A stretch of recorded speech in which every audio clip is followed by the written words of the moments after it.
go back and you keep the, there's, look, see the line right here? You see the line? All right, okay. all right. You too, behind the line. What about these guys? Sir, back. Off the ramp, go. Down low, Go, that's where I go, am, man. go. Down low. Go. I don't care, down low, up above, doesn't matter to me.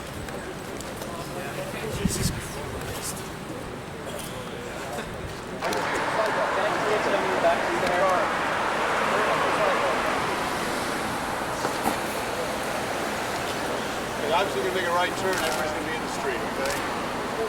Yeah,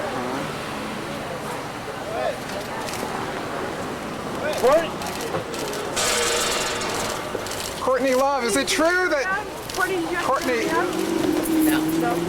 in 1993, did you offer Eldon Hoax $50,000 to murder your husband, Kurt Cobain? Oh God, Richard Lee, you suck so bad. Courtney, according to eminent polygraph examiner Edward I. Gelb, Oh God, Eldon Hoax, so need to go El away. Duce passed a lie detector test with the highest degree of truthfulness. Is it true that Courtney? No. In 1993, did you offer Eldon Hoax $50,000 to murder your husband, Kurt Cobain? Oh God, Richard Lee, you suck so bad.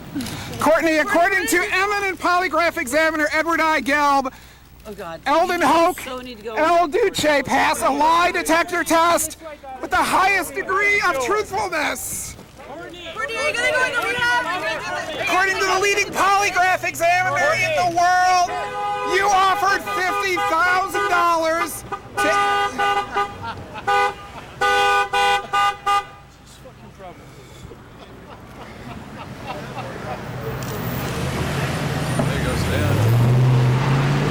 Well, who's taking my picture now, boys? You're an idiot. I'm the one who got flipped off. I'm the one who got his question answered. We're interested in hearing your say. Who are you? I'm Richard Lee from Seattle, Washington. And what is baby. this all about? It's all about it's the press, baby, and there's not a thing she can do about it. To quote Humphrey Bogart from that wonderful picture about the free media and the free United States. All right.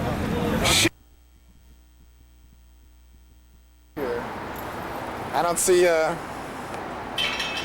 see any alternative to that point of view. That's what they're doing.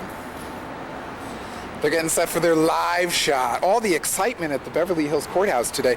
It was so exciting. Courtney Love showed up and she made funny faces in court. And we got it on our pool cam. We got exclusive footage that's only been duped off by, 10 other agencies of Courtney Love making a funny face in court. Oh, God damn, this is exciting. I'm Jody Huskerdu, or whatever her freaking name is. This is so exciting. We had to go live at 5. Live at 5 here at Beverly Hills Municipal Court. It's me, Jody Huskerdu. Boy, oh boy, do we have some footage for you today. We've got exclusive footage of our apeshit cameraman acting like a complete moron. Acting like a big thug criminal.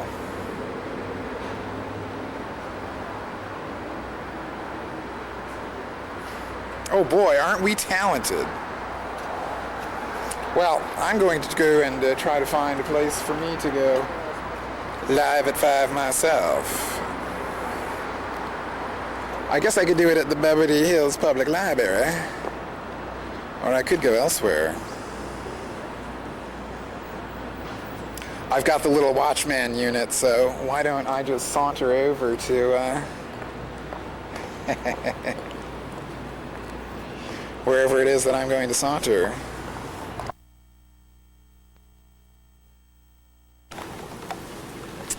Okay, here it is, slightly past 4. And here we are back in the same place we started, which is this little stairwell behind the Bev Hills Library. And let me emphasize public library.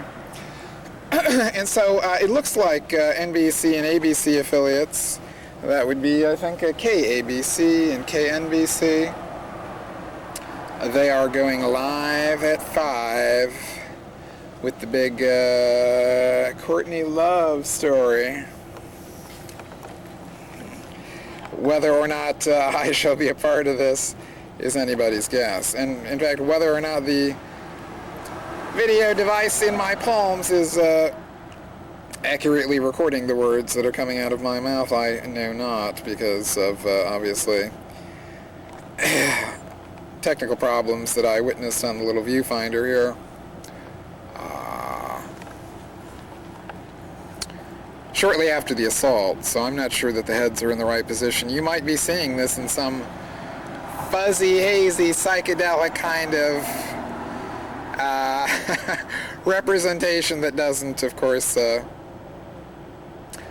really truly render images that the TRV-66 device is capable of, this being one of the nicer camcorders they've ever produced. Highly versatile. Great high-resolution images. They literally don't make them like this anymore. They downgraded the chip, so you get less resolution. In their push to market DV, Sony that is. So,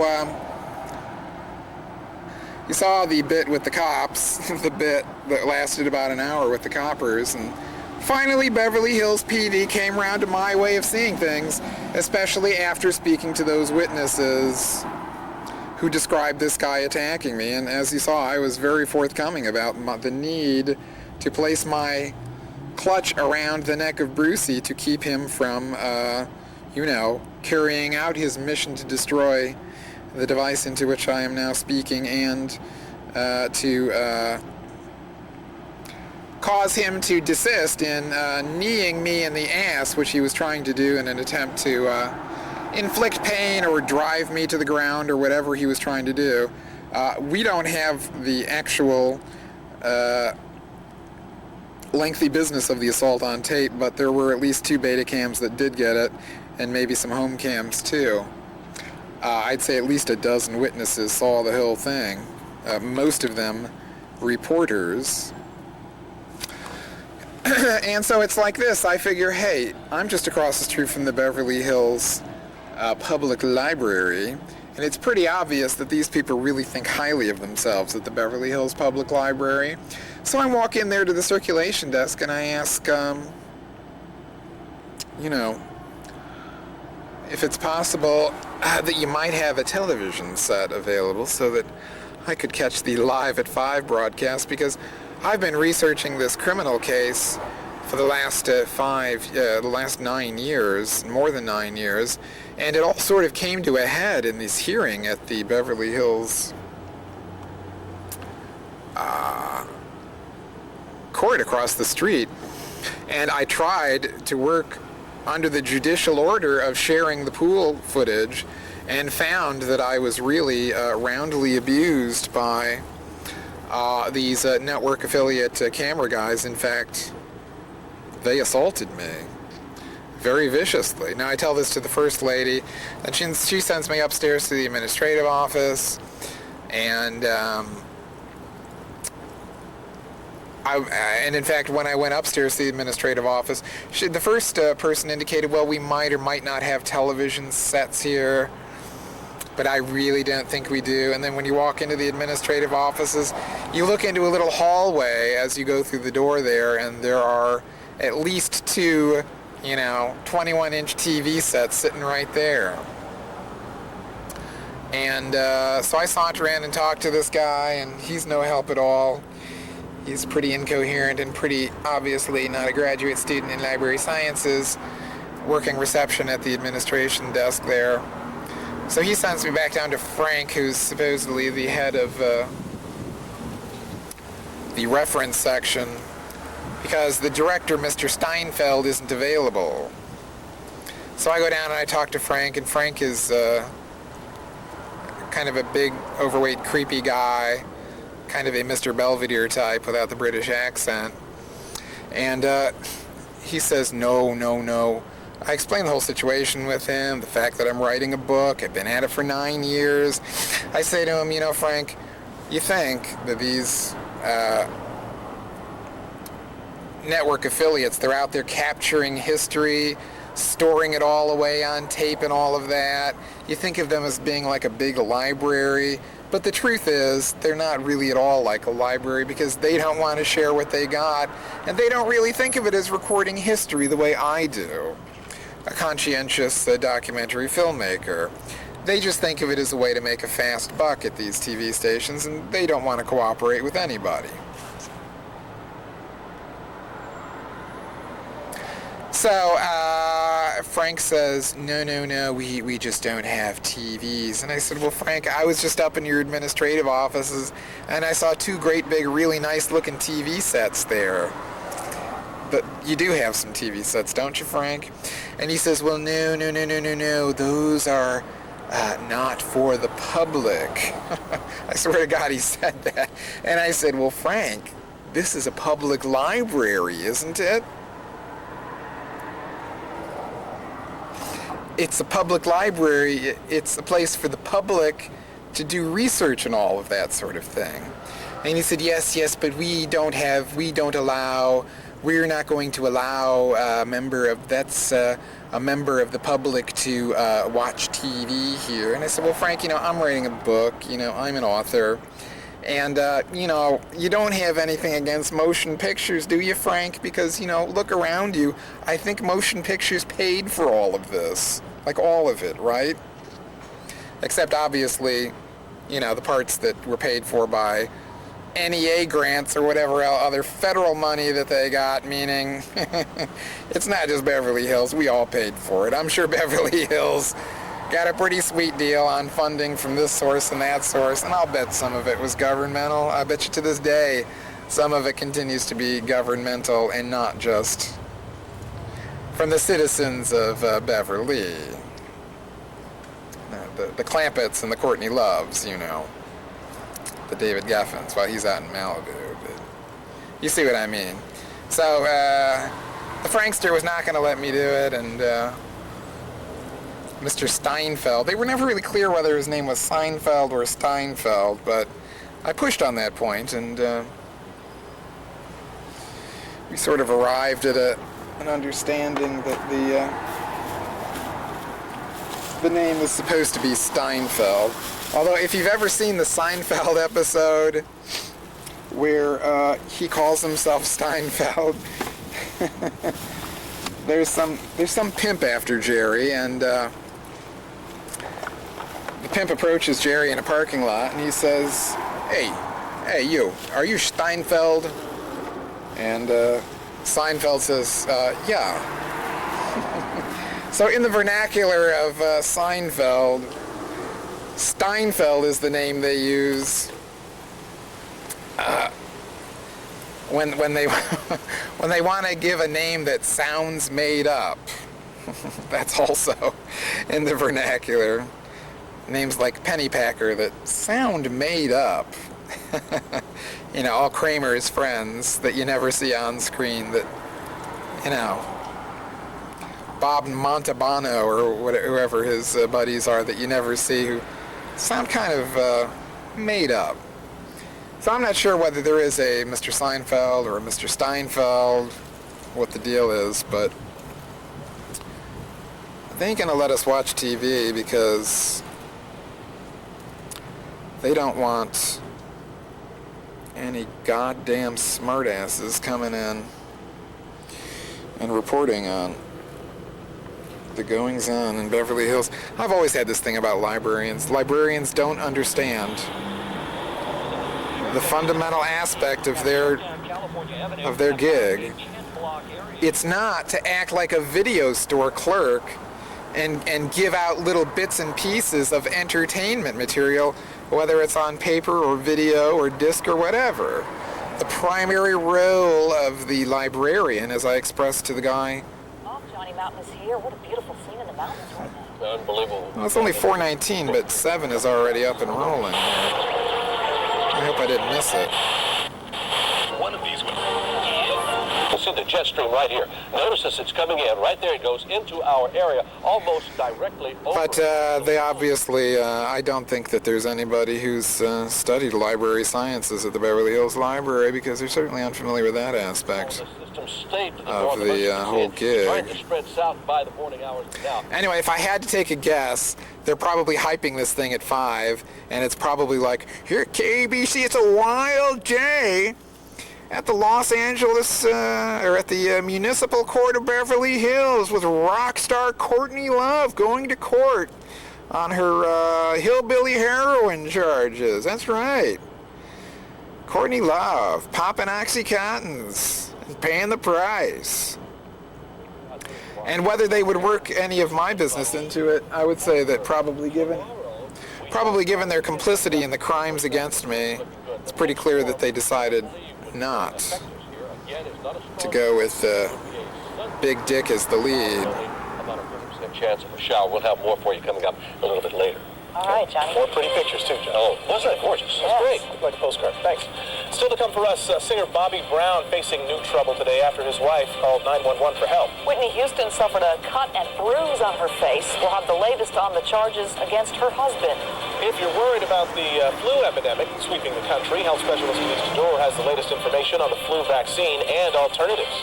And who are the most beautiful women in the world? A new list is out. You'll see who's on it coming up. Do you ever wonder why cheese and crack? Well, I don't know why the hell they're running the news at 4 o'clock on a Thursday. The other affiliates aren't doing that. But I just walked past the van. They're still out there. And, Where I just broke down and told Ben I wanted a divorce. She told me she wanted a divorce. Back here in 2004. Police are also investigating whether Bobby Brown violated his probation. He's on probation until 2005 for a drunk driving conviction. The mother of Kobe Bryant's accuser may have to take the witness stand to see to those records by discussing them with others. And coming up in our next half hour, Courtney Love is back in court on drug charges. But it wasn't a judge or lawyers who got her so angry. You'll see what happened outside the courtroom that set her off. Every child should go to public preschool. That's the plan launched today. oh baby, I'm live at 5. Worst season for drinking and driving, but some people I'm live at 5, baby. get behind the wheel drunk than others. We'll tell you what's being done to change that. That's all about moi. The Motion Picture Academy announces one of next year's Oscar recipients. Today's Hollywood Wrap.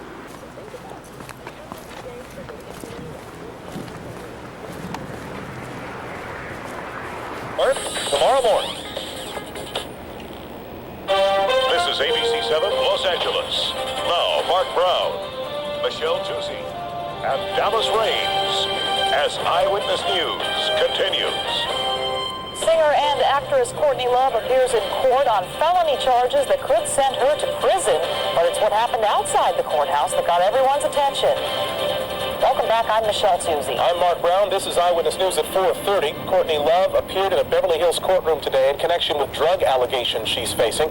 Things heated up, though, when the singer-actress walked outside the courtroom and into the confrontation. Eyewitness News reporter Giovanna Lara is live in Beverly Hills with the story. Giovanna. Mark, that's right. In October, Courtney Love was arrested twice, first in Hancock Park and later the same day in Beverly Hills, both times on drug-related charges. Today, she appeared here in Beverly Hills in a courtroom to face those charges, a preliminary hearing. But as always, she put on quite a show for the cameras inside and outside the courtroom. Pretty in pink, Courtney Love appeared in court just long enough for her lawyer to request that the preliminary hearing be postponed. Judge Lisa Hart Cole tried explaining the details of the continuance to the singer when Love reacted rather strangely.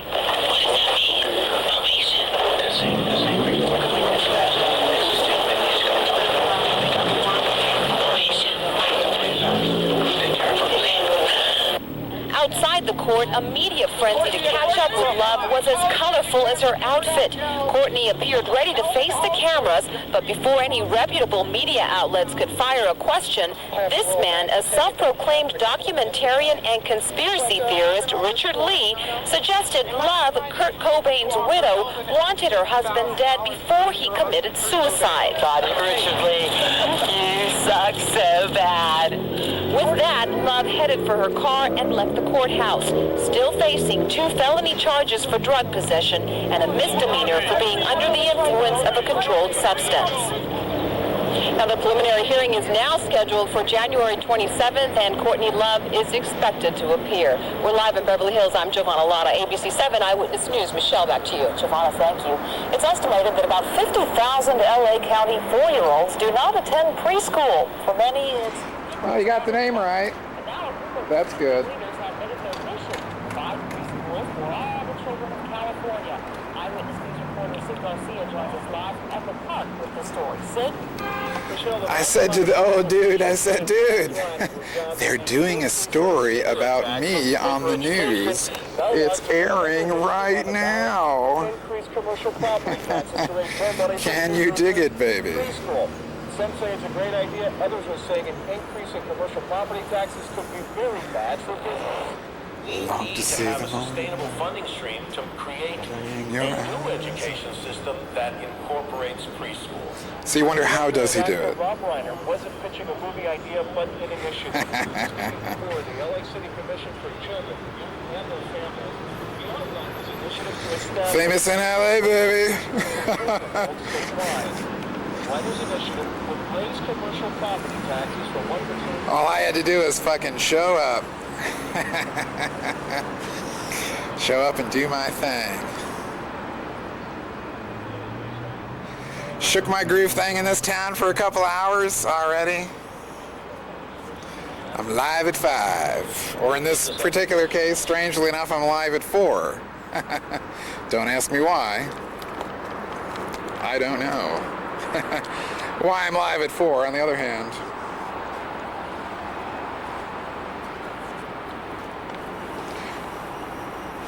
I think the audio probably came through loud and clear there. They're doing a story on the news about me. It's airing right now. And I never call myself a conspiracy theorist, you know. Never do that. A documentarian? Oh, baby. It means I'm a filmmaker. David Geffen's quaking in his Malibu beach house right now. Johnny Law's come to town, Dave. Johnny Law. And we're not talking about these drug charges either.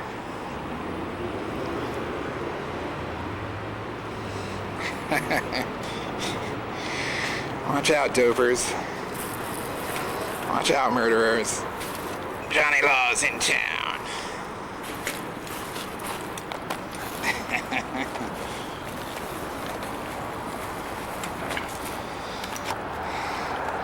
Famous in LA. Only took a few hours. Only took a few hours, and I'm the king of Mopic here too. With me. It's black and white though. Oh, they got those little small colors, man. You got that? I got a little black and white. I'm on the news though, so I'm gonna get in color. Yeah. Try down the street. It's like a tavern or something like that. Crate and Barrel across. Crate and Barrel. I'm thinking of like a drinking or eating establishment. You want to sit around. RJ's down here. RJ's, is that like an eating establishment? Eating and drinking, maybe? Do they serve beer and wine and that kind of thing? Okay, super. Okay, great. And you're open noon to 5 tomorrow, right? Right.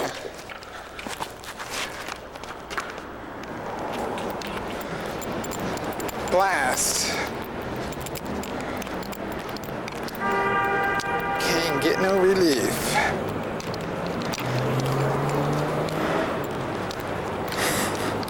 And the total bite in the ass of this is I found a TV set. The Museum of Television and Radio is off the air. They're closing at 5 when in fact they should be closing at 9 because that's what's on their website. But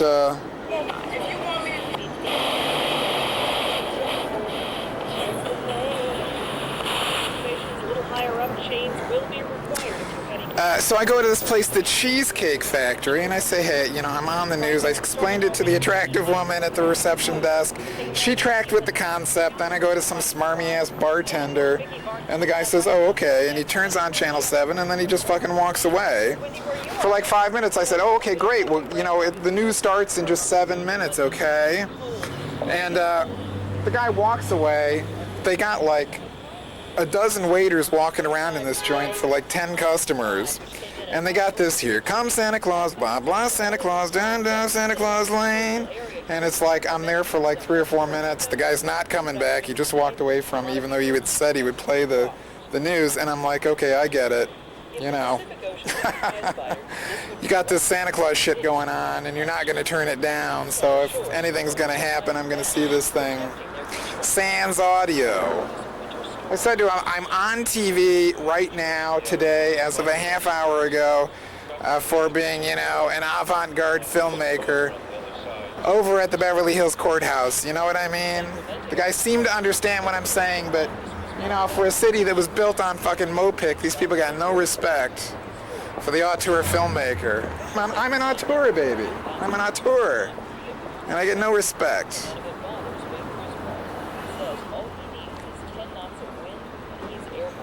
Hollywood has never had respect for the auteur. And that's what I'm getting a buttload of right now. And this auteur isn't really even sure that this is recording properly on the Mopic device in my hand. But 4 was all over this situation today. That blonde guy smoking the cigarette from 4 was the first guy to approach me, and I gave him some kick-ass sound bites, so I think he's all over it, and I think, you know.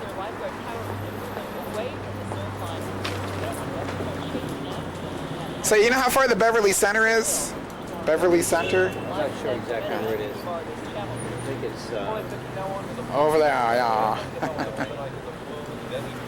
Well, anyway, I'm going to be walking and talking and trying to make my way over to the Beverly Center because, you know. But a real cultural dustbin, this place, man. I mean, rather a cultural wasteland. We're bringing in more staff. We're already working pretty maximal hours. So do you know how far the Beverly Center is? Beverly Center, the shopping mall? It's east, that way? About how far? Singer-actress Courtney Love appeared in a Beverly Hills courtroom today. She has a history of drug arrests, and today's hearing involved the latest case in Beverly Hills. Channel 4's Manny Medrano tells us what happened. 39-year-old singer-actor Courtney Love had a strong reaction to today's court hearing.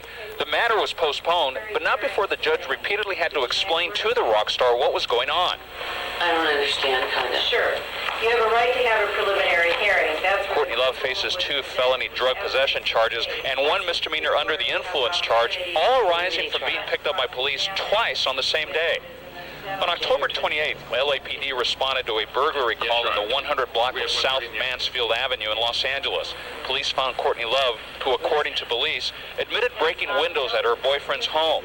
The boyfriend declined to press charges, and Love was arrested for being under the influence of a controlled substance and released on $2,500 bail. Later that same day, Beverly Hills police found Love in the 700 block of Alpine Drive, again suspected of being under the influence. Love was taken to a nearby hospital for treatment and released. After court today, Courtney Love briefly appeared in front of the cameras before being driven away in a Cadillac. Courtney Love's next court appearance is on January 27th, and on that day, the judge will decide whether or not the rock star is eligible for a drug rehab program. At the Beverly Hills Courthouse, I'm Manny Medrano, Channel 4 News. Okay, going to turn the corner here. A real holiday gift tonight. Doctors say a baby girl badly burned in a Pasadena house fire. Lawyers for Kobe Bryant are trying another way to get for another hearing. Singer and actress Courtney Love appeared in a Beverly Hills court today on felony drug allegations. Love was arrested last October on charges she illegally possessed prescription painkillers. The case was continued at today's hearing, but outside the courthouse, Love was confronted by a self-proclaimed documentary producer, Richard Lee, who suggested Love wanted her husband, rock star Kurt Cobain, dead before he took his own life. husband owed $50,000 to murder your husband, Kurt Cobain. Oh God, Richard Lee, you suck so bad. Love then headed for her car, her criminal case put on hold until another day. Millions of Californians are being asked not to go to school, work, or stores across. Well, and so here it is, almost 11, on the morning of the 12th. The date of December 11th being the far more interesting court date that's gone down here in LA in the last couple of circles around the sun. That is circulations of the Earth. To correct myself astronomically. Rotations of the globe itself, the Great Globe. And so we're in front of the erected in 1925 Hall of Justice here. I'm not sure if this place is just a big old warehouse or what, but it's kind of weird when you're in the criminal courts building over here, the more modern looking building. You look over at this more traditional Temple of Justice here on Temple Street, and what you see is Hall of Justice over the side doorway, and then plywood over the entrance, like, you know, there used to be this thing called traditional justice, as symbolized by old school, old style architecture, but that address is closed now. Now it's just a business. So anyway, this gets us away from a bit of the bus noise and allows us to make a few concluding comments here before we get out of town. There's a lot of other cool stuff we could do around town, I'm sure, but I am just wiped out because I got a few hours of sleep last night, but it's been a pretty non-stop catnapping through the day. Can't hold on much longer living this away kind of experience for the last couple of days. And the beauty of it is if I get out in the next few hours, it's just a simple 48-hour smash and grab. Just grab the good footage and become a big smash in LA, you know. Which, I mean, it's funny, the only other time I was here back in 2000, in the first few hours I was getting famous too. In fact, I think December 12th might be the date today that Tech TV is airing the BBC Conspiracies rock and roll show for the first time on American TV. And, or I could be wrong, it could be tomorrow night, but I think it's Friday or Saturday. And my episode is episode 13, Conspiracies Rock and Roll. That is, it's the only one on the subject of rock and roll. The rest of the series is on other conspiracies. So I'll be getting a little bit of cable TV fame nationwide sometime in the next 24 hours. But when I came down in July of 2000, the first time I had ever been to LA, that was pretty interesting that I was able just to stride into town as the king of Mopic and, you know, get filmed by the BBC in the famous rooftop interview. And then once again, I mean, the mission here was not to just come down here and shoot some footage. I mean, it was difficult to imagine this being anything but anticlimax after the terrific experience I had last week, concluding last week in Dallas, where I, you know, shot about 50 hours of tape, and including quite a few, you know, major interviews, hour-long interviews. I mean, it's 3 major subjects, Jimmy, Rachel, and Bar McClellan, who I've, you know, got about an hour of interview material on.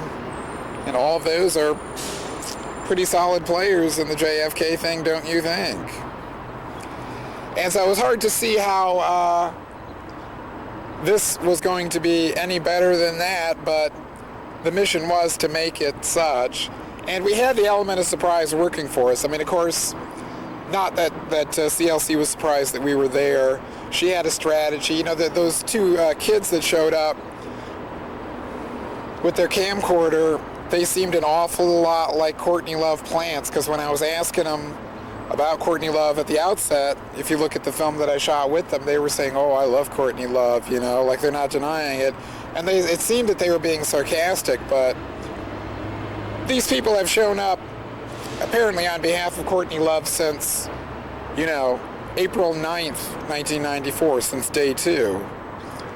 And, of course, even on day 1, there were people in the park and elsewhere working on her behalf, actual conspicuous bodyguard types and all that.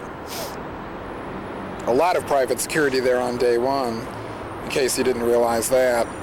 But certainly so, and you know, it made me suspicious that they spent so much fucking time on their cell phone. And I asked those two kids to do one thing for me, which is to stand at the corner.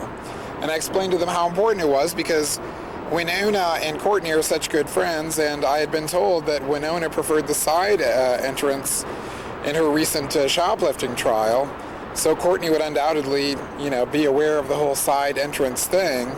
And at least 2 persons told me that it was very possible, people who worked at the Beverly Hills courthouse, that, you know, celebrities like that side entrance if they don't want to go in front. So I asked the young people to take a position on the corner, which they did for about 15 minutes, and then they just sauntered away and started hanging out in the front of it, the building, after I explained to them thoroughly to them how really important it was that, you know, we have both stations covered, and how this would get us in good with, you know, the network guys, the network affiliates. And, you know, I gave a young lady who had a little Canon DV recorder, I gave her some good advice, which was to get in front of Courtney and don't stop shooting no matter what, because, hey, the crazy broad might attack me, you know. And, of course, you know what happened. I haven't seen the film yet, actually. It's been almost 24 hours, or, you know, about 21 hours. I still haven't seen it, just because that's the way it goes. But believe me, I was looking right into the viewfinder when it was going down, and she got the double birdie right in the lens. It seemed as if it went off absolutely perfectly. And the second angle, which is with this camera, may not have caught much of anything except possibly better audio. But I was concentrating on one camera only, because really you won't realize it with my footage, but there are, you know, I managed to get in front of 8 beta cams and, you know, about as many, you know, people with big, huge still cameras with big, huge lenses on them. So it was a super tense situation, and obviously I managed to do quite well. But so I haven't seen the spectacular footage yet, except what's been shown on ABC and the other channels. And of course, ABC had the white balloons over her hands. And I wish I could go on and on about the delight of this thing, but one thing you don't realize, you may be seeing the police footage of the Beverly Hills PD after I called them in after the assault, but it was a really vicious assault by this Bruce guy from KABC.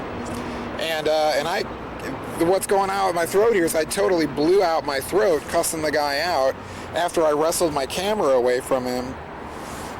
I went right after the guy, and it's hard for me to, I'll have to sort it out in my memory, but I definitely went right back in his face and said, fuck you, you've got no business in this business, keep the fuck away from me, you try to break my camera, I'm going to be on the phone to your bosses, there's no way you deserve to be anywhere near this business, pal, because you are an asshole, fuck you.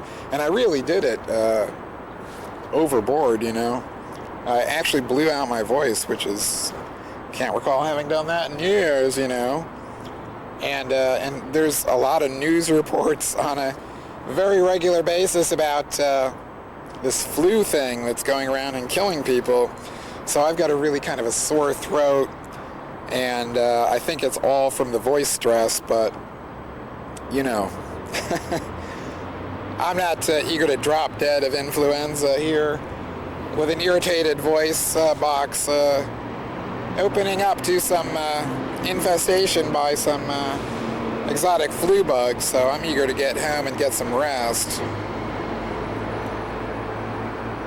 But, you know, I got a whole stack of stuff I downloaded about the trial and all that, and I kind of knew that that wasn't really too interesting, but, you know, she got busted on October 2nd, and it looks like it's all a set-up thing. She went to Jim Barber's house, her MCA-appointed boyfriend, and smashed out 4 windows and stood in the middle of the street, was raving out. There was a police report that said she was apparently on opiates and cocaine, but not that she was possessing those things. And then they released her on her own recognizance. Then she OD'd on something, Xanax, she claims. But really, it turns out she's now claiming it was OxyContin, the Rush Limbaugh drug, you know, hillbilly heroin.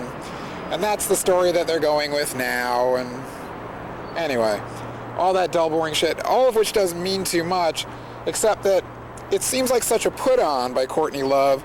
And of course, coinciding with her album, which was supposed to be out 6 weeks ago, it could have been contrived as album publicity or alternative to album publicity, which is she panicked about releasing the record because the record business is really in a slump right now, and chances are she wouldn't have even sold 50,000 copies maybe, you know. And people would then pronounce her career quite dead, quite possibly. So, but the most amazing thing that's come out of this has been that the claims by people such as Frank Rodriguez, Courtney's stepfather, and Courtney, the WID, CLC, claiming that there were shoves and slaps. I think Frank Rodriguez said slaps went down in a scuffle between Courtney Love and Kurt Cobain's mother, you know, in one of these child custody hearings that logically followed her, you know, multiple arrests for drugs on October 2nd. And the most amazing thing was that Wendy said something like, "You just wait, hundreds of thousands of people are going to be coming for you soon," which is a very clear indication that Wendy was threatening to throw down on Courtney something that would damage her reputation permanently, that she was basically saying to Courtney, I can say things in public that will cause all of their Nirvana fans to come after you, like in a violent sort of way, like to get revenge for Kurt. You want it, get it. Isn't that what Courtney said in her posting? You want revenge for Kurt, get it. Well, that's apparently what Wendy is now threatening. Wendy O'Connor, Kurt's mother. And that is the most interesting thing about it, because this all looks like such a contrivance, but if I had to take a guess, it's a contrivance that's meant to force Wendy's hand to either, you know, go nuts in some interview with somebody and spill the beans on Courtney's doings, particularly around the event of her son's death, where she was clearly drawn into the Courtney camp by, among other things, the famous fake 911 call where Courtney Love pretended to be Wendy O'Connor to the Seattle police and predicted the means, manner, and the fact of the death of Kurt Cobain. So that is the interesting thing about it, the split between Wendy and Courtney, if there is such a split. When she did her curbside interview a month ago in Beverly Hills after one of these hearings, she said, Frances, the daughter, really needs her grandma Wendy. So she was making conciliatory statements, although the fact is the press that came out indicated anything but warm and fuzzy feelings between the two, that is, between Courtney and Wendy. And how freaked out the daughter may be about all of this, nobody really knows. People had a 3-panel triptych of Courtney and her 11-year-old daughter riding her hip in some little outdoor waiting area outside of Los Angeles Family Court when one of those hearings occurred, maybe the very hearing where the blows were exchanged between Wendy and Courtney. So it's a heavy chapter in this heavy tale. of now approximately 520 parts. And unfortunately, my voice box has been shattered into about 520 parts. So I've got to rest up, and can't wait to see that footage, though.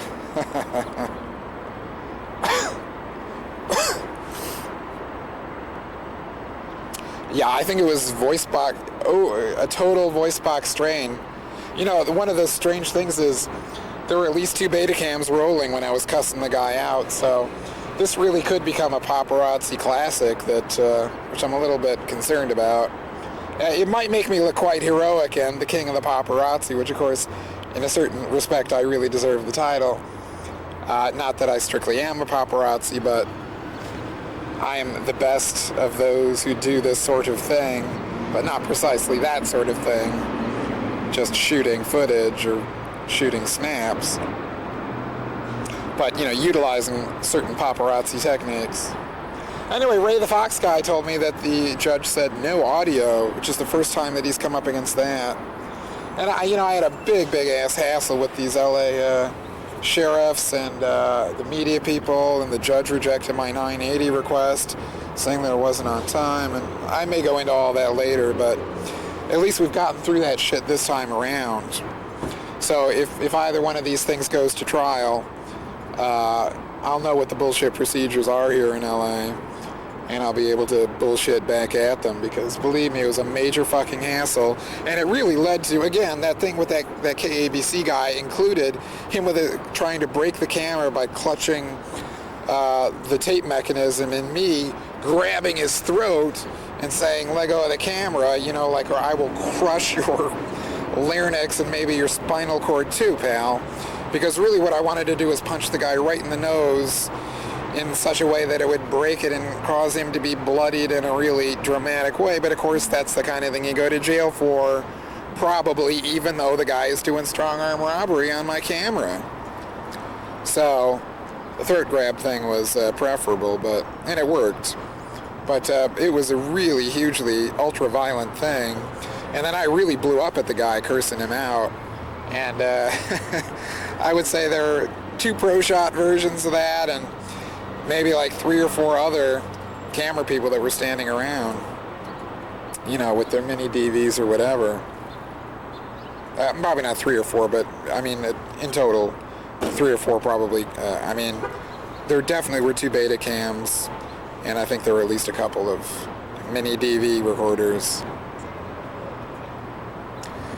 So you may be seeing it on one of those schlock e-shows, you know. But I'm not sure if I'd look heroic or just like an absolute asshole, so I'm a little bit concerned, but certainly it would be highly dramatic because, you know, I am in part a voice act, and I really did something weird with my voice yesterday, blowing it out that way. Anyway, the punchline to the whole biz here is, you know, when I came to LA 3 years ago, I knew I was doing it to do the prestigious BBC interview, and came into LA about 1 a.m. Thursday morning, and, you know, by 4 o'clock I was famous, you know. I mean, it took like 13 hours, and then I was on, you know, Channel 7 at 4. Famous with multiple uses of my name by the subject herself, the defendant, and the reporter.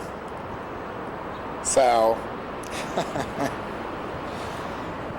apparently this LA fame thing is a lot simpler than people make it out to be. At least for me. I never had any trouble getting famous in Los Angeles. Shit.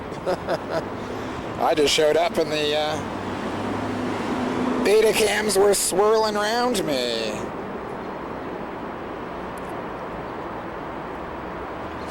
My, hey, hey.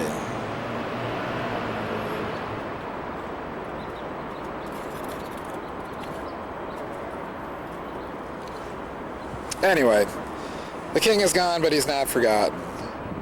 I actually heard that at that internet cafe last night. They played a Neil Young and then a Bob Dylan.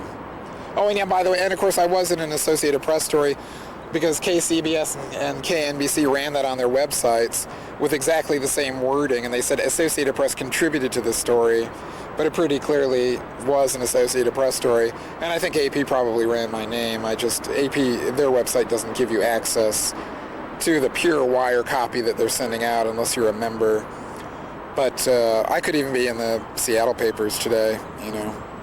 If they accurately, I mean, they did report somebody questioning her about her husband, hiring a hitman to kill her husband. Oh, and also, of course, I was on CJ, Celebrity Justice. They didn't use my name, but they said a non-fan asked her about what she had to do about bringing about her husband's death or whatever. Anyway, I got that on tape, and I think I got Celebrity Justice queued up on the home recorder back in Seattle, so I ought to get a nice clean copy of that.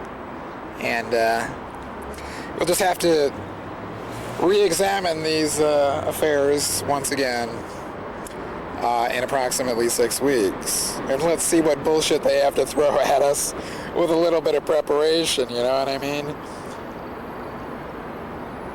They're going to have to pull out their major bullshit. I mean, I think I've seen their major bullshit, both the LA system and the Courtney Love system, but, you know, wish I could wear Kevlar coming back here, because they've tried doing it the legal way.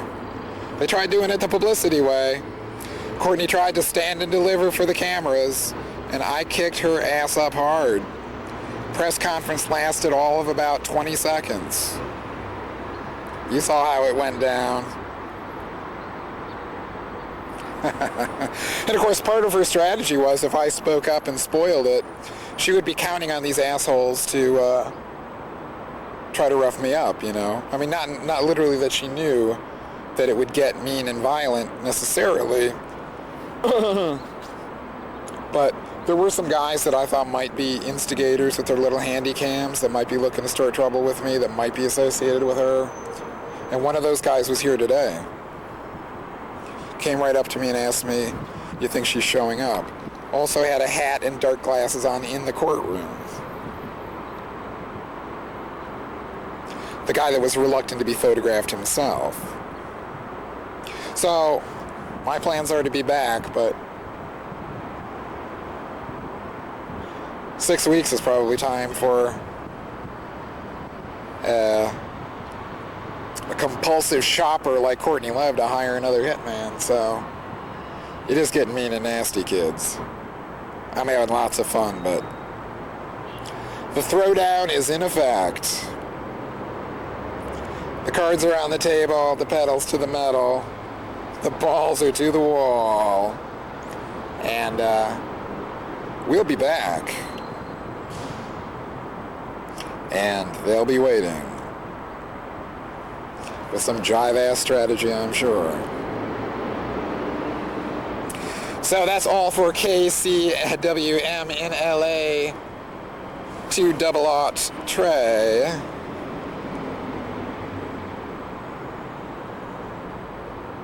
Exiting the scene.